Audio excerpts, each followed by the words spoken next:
Come here, buddy. Hello, hello. Get off the camera, buddy.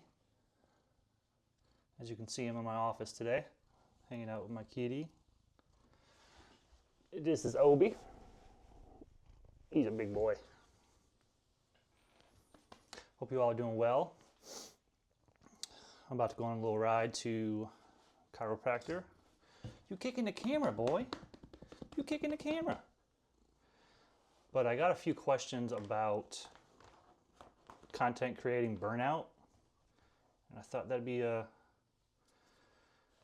good conversation starter here.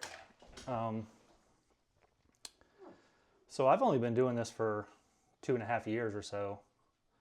And I started making videos for myself. I wanted to make videos to look back on my trips. And then I started making videos to show my friends who couldn't join me.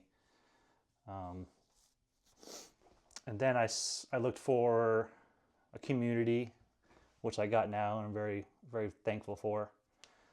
I've also met a lot of friends on here, a lot of friends.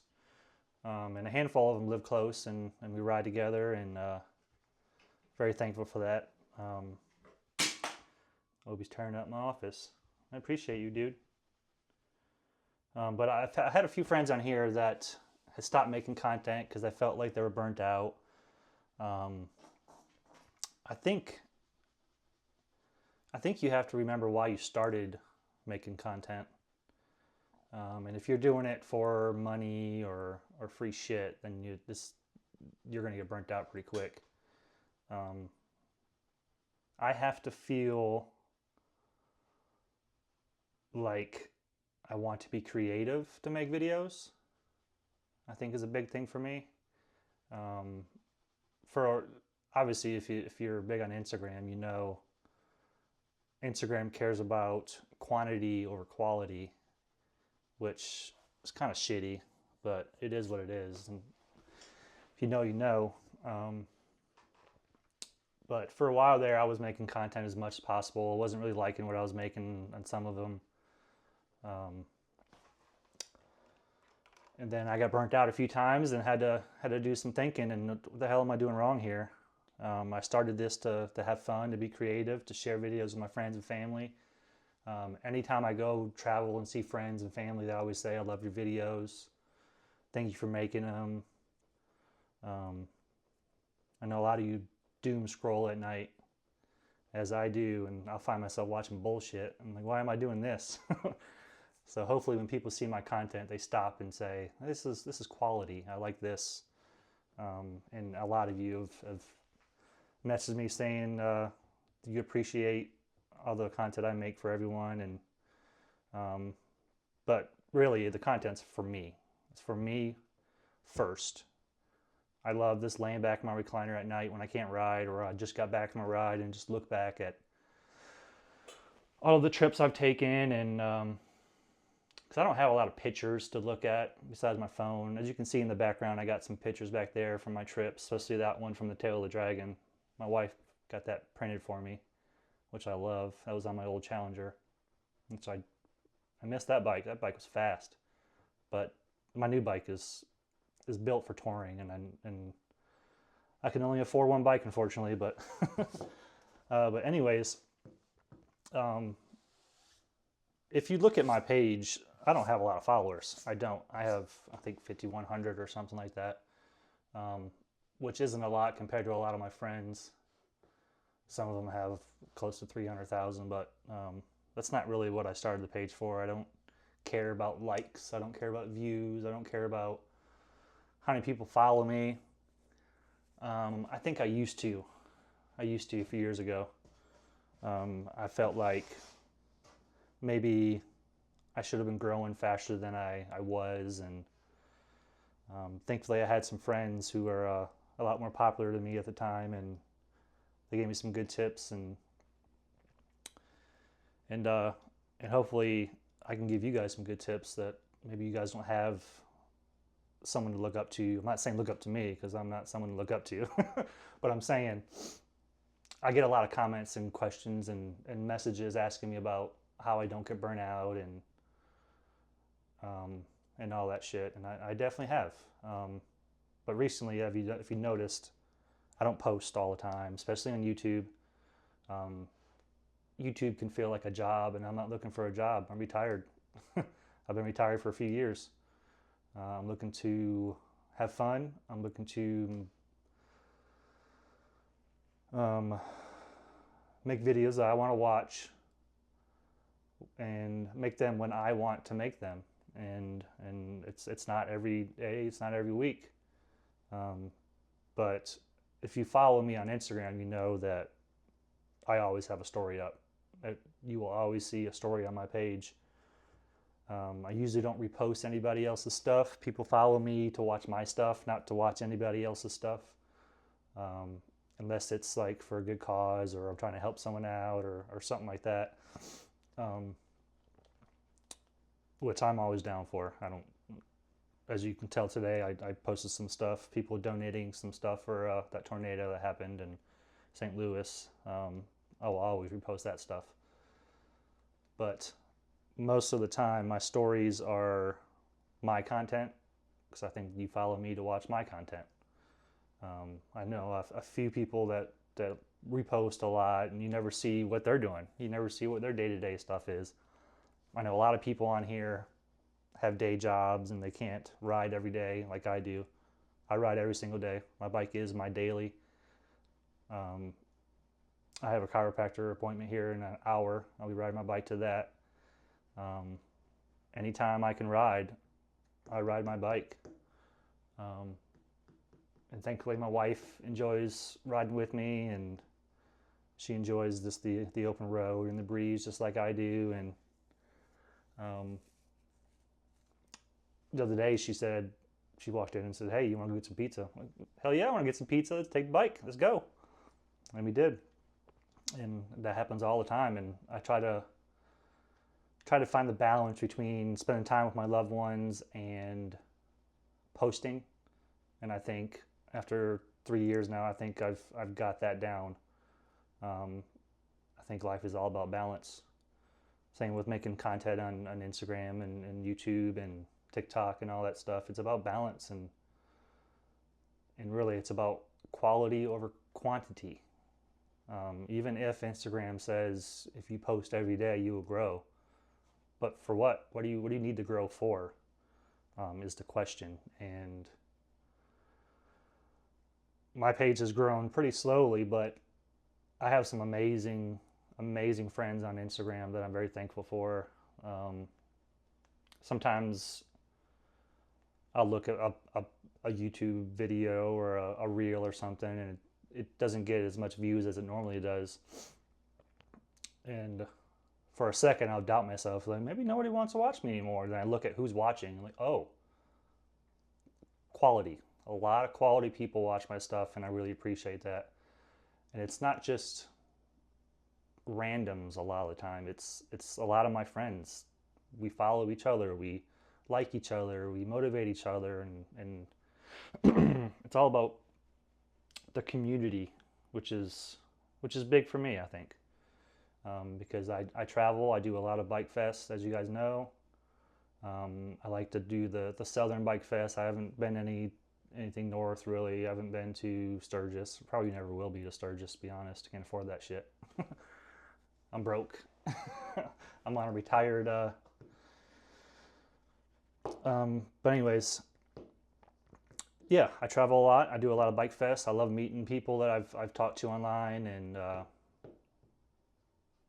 I'm not looking to be popular. I don't want to be popular. I'm kind of socially awkward. Um, I'm definitely socially awkward. So making videos like this is extremely uncomfortable for me, but it's important for me to kind of push through it and get used to it, because you can get used to anything. I know a lot of people message me and say I'm uncomfortable putting my face on camera,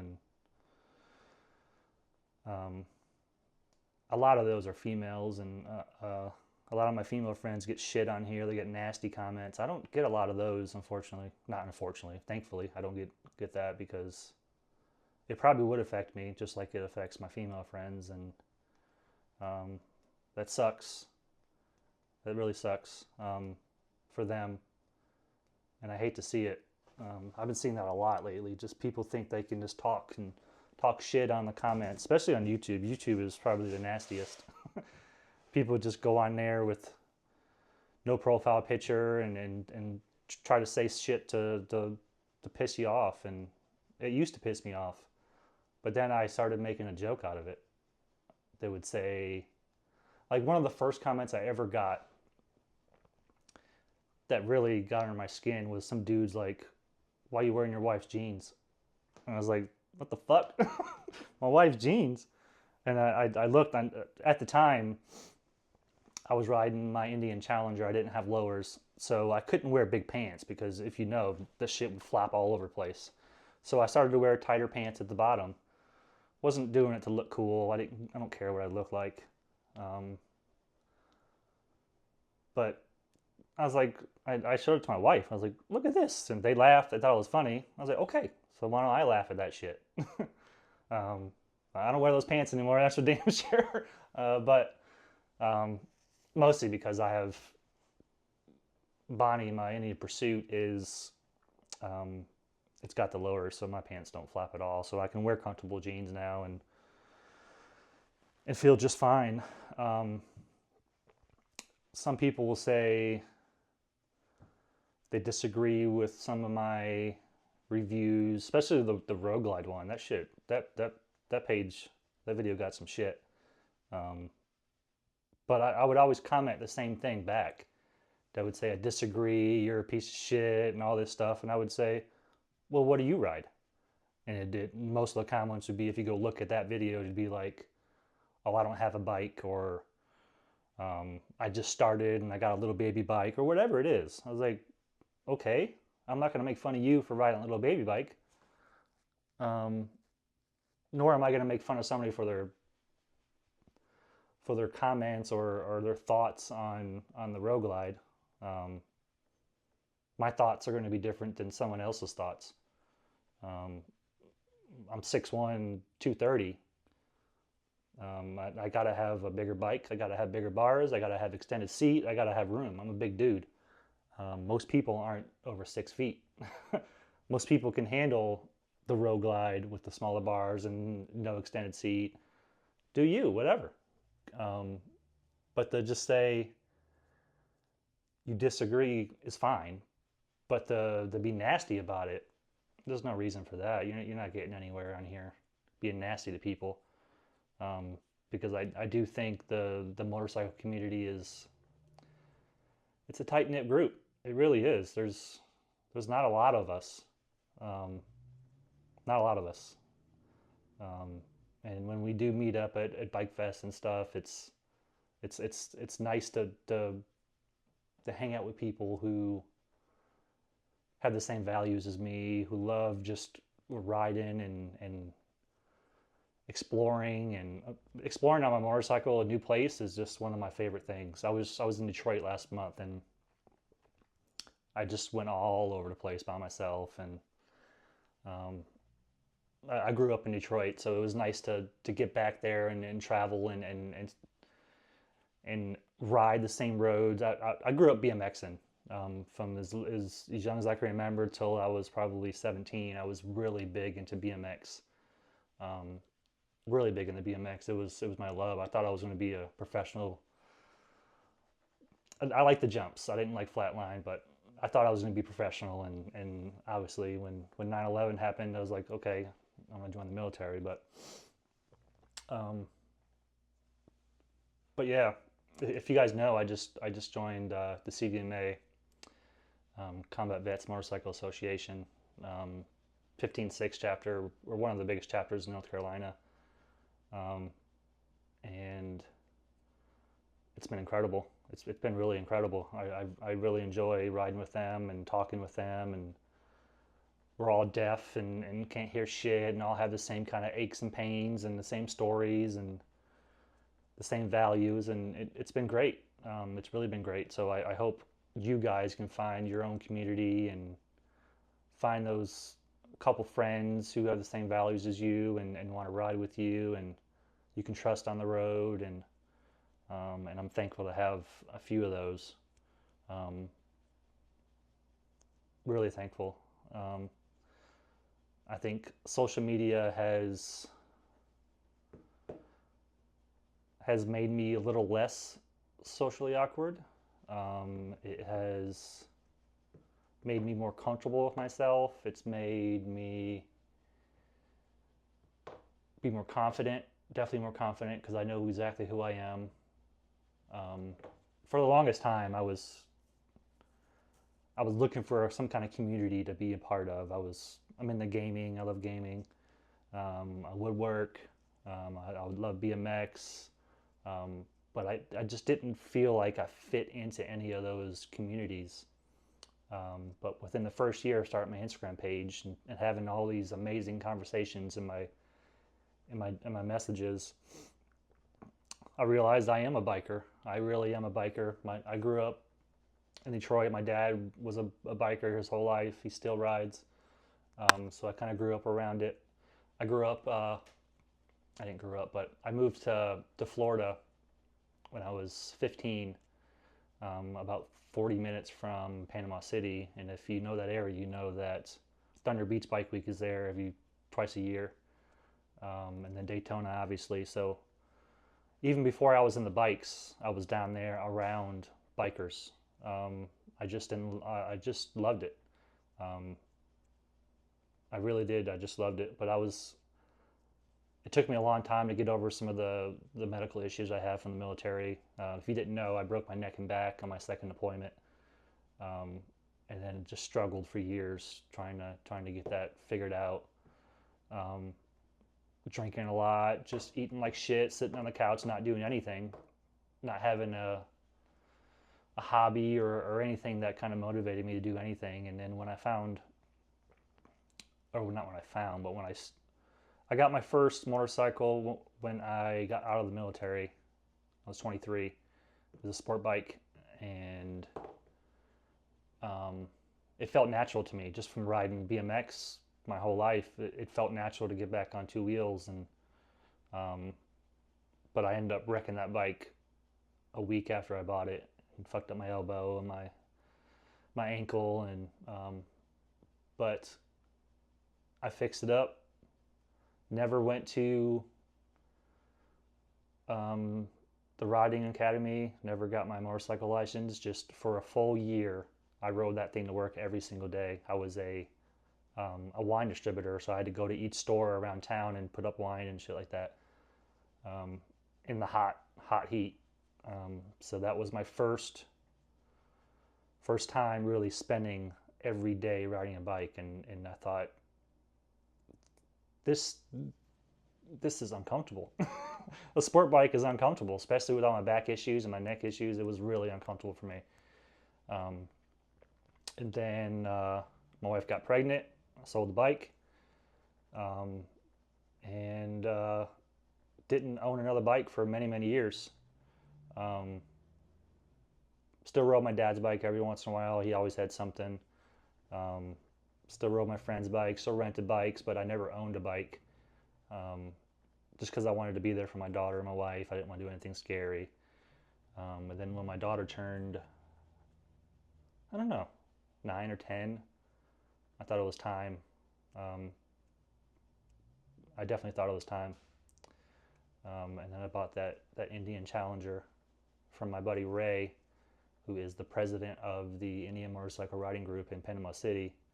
The Indian Challenger was the first Indian Challenger sold to the public, which was cool. He bought it um, in end of 2019, I think, beginning of 2020, and he did a lot of shit to it, and rode the hell out of it. He put about 14,000 miles on it, and then my family and I went down to Florida for vacation, and I saw that he was trying to sell it, and I rode that thing, and I said, "Holy shit, I'm in love. I am absolutely in love." It was so comfortable, so fast. It had the best of all worlds. It was just beautiful, and he had it just fucking He had the Lloyd's tune and everything. It was perfect. So I bought that. Didn't have my license still. So I left the bike at my dad's house. He rode it for a while. I came home, immediately got my license, went to all the courses I can possibly get to be as safe and as confident as I could riding my bike. Um, and my dad towed it down about 3 weeks later. It surprised me, and my life changed. My wife and family was very nervous. They thought I was just going to kill myself, and because my dad has been in a few nasty accidents, so they know how scary it is. Um, yeah, so yeah, once I started riding that bike, I was like, this is it. This is who I am. I'm a biker. I don't know what the definition of biker is, but I rode a bike every single day. That was my baby. Every single day since that Indian Challenger, I have ridden a bike, and it's changed my life for the better. I don't think there's any. Well, there is negatives. This shit's really expensive. This shit's really expensive, as you know. You buy a $30,000 bike and you want to put $5,000 worth of shit on it, as you have to. It's expensive. And then as much as I ride, I'm doing an oil change every 3 to 4 weeks now, and which is $150 a pop. Thankfully, I do it myself. Um, but yeah, motorcycle has changed my life. And then obviously this Instagram is part of that riding the motorcycle. As soon as I bought the Indian Challenger, I thought I want to share this with other people, because a lot of people are probably scared to ride still and probably need a little motivation, and yeah, it can be dangerous. It can be very dangerous. I've lost friends on motorcycles. I've had friends lose legs, and it's nasty. But you got to be safe. You got to find that balance. You got to ride your ride, and I think I do. I ride my ride. I love riding fast. I prefer riding alone. As you guys know, a lot of my trips are alone, but I have fun riding with groups too. Being around a lot of people kind of depletes my energy. Being alone kind of recharges my batteries a lot. The first time I went to the Tail of the Dragon, I went by myself for a birthday, and it was beginning of November. Yeah, the beginning of November. It was a 4-day trip, and it was beautiful, and I have pictures of it all over the place, and every little trip changes me. It really does. Every little trip changes me, and every conversation I have with you guys changes me. Hopefully you guys enjoy my conversations back, and hopefully we can grow our friendships online, and grow our community, and build up each other, and not talk shit, and be as real as we can, and be as honest as we can. That's the best thing you can do, is be honest with who you are, and why you do what you do. I enjoy making content. I enjoy like if I feel like I'm bored or I haven't posted in a while, I'll post a video, and then that starts more conversations, and people want to talk about that video, or what the title was, or whatever it is, and it just starts more conversations, and I love that. You don't have to have a lot of followers to get paid. You don't have to have a lot of followers to get sponsorships and free shit. I wouldn't recommend going looking for that. I've never asked a company to sponsor me or give me free shit. I just try to be as real as I can, and buy good shit, and repost it and tag them, and they really appreciate it, and then we build up a friendship, and it starts from there. Just be real. Don't go looking for shit. Shit comes to you when it's supposed to. That's the big thing. Shit will come to you when it's supposed to. Like that vest back there. I was about to join the CVMA, and I was looking for a good vest, and First FMG wrote me and said, hey, would you mind doing some reviews on our stuff and wearing our stuff and make some videos and pictures, and we'll give you this $400 vest. And I was like, hell yeah, I'll do that shit. Hell yeah. Um, that was one of the first companies to give me stuff. Obviously, Tap Performance gives me cool stuff all the time. I love my hat. I love my exhaust. Yeah, I would recommend getting good quality products on your bike and tagging them and showing them how you're enjoying their product, and go from there. But yeah, um, see, I say a lot. I'm sure gonna get some comments about that, but I don't give a shit. I'll work on it. But yeah, I hope you guys enjoy this video. I don't know if I'll ever do something like this again. Kind of makes me uncomfortable, as you guys can see. I think I enjoy the moto vlog style. There's a little more less anxiety, I think. When I'm ripping on my bike, my mind is open, and I think about things that I normally wouldn't think about. I figure shit out, as I hope you guys do. But yeah, I hope you guys, if you're watching this and you're struggling with burnout and making content, and just remember, why did you start making content? You don't have to post every day. It's quality over quantity. Yeah, I'm gonna go hit the road. I gotta go get my neck adjusted. I hope you guys have a wonderful week. If you guys don't, follow me on Instagram at MotoGrunt, 2 T's. And hit me up with some comments and questions if you have any, and let me know if you feel the same way. I know a lot of you do, but I know a lot of you are struggling still.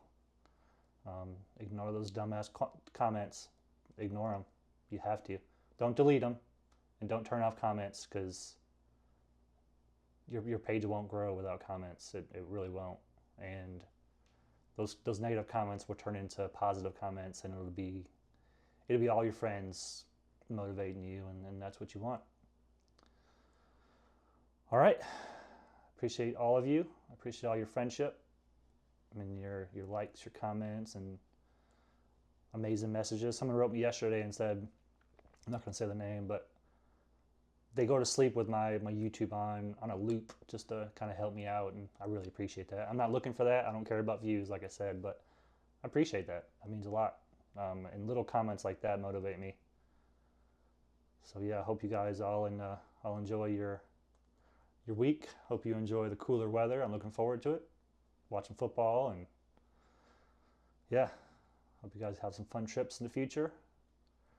Again, I appreciate all of your friendships, and yeah, appreciate you all. Have a great week, and I will chat with you again soon. Peace.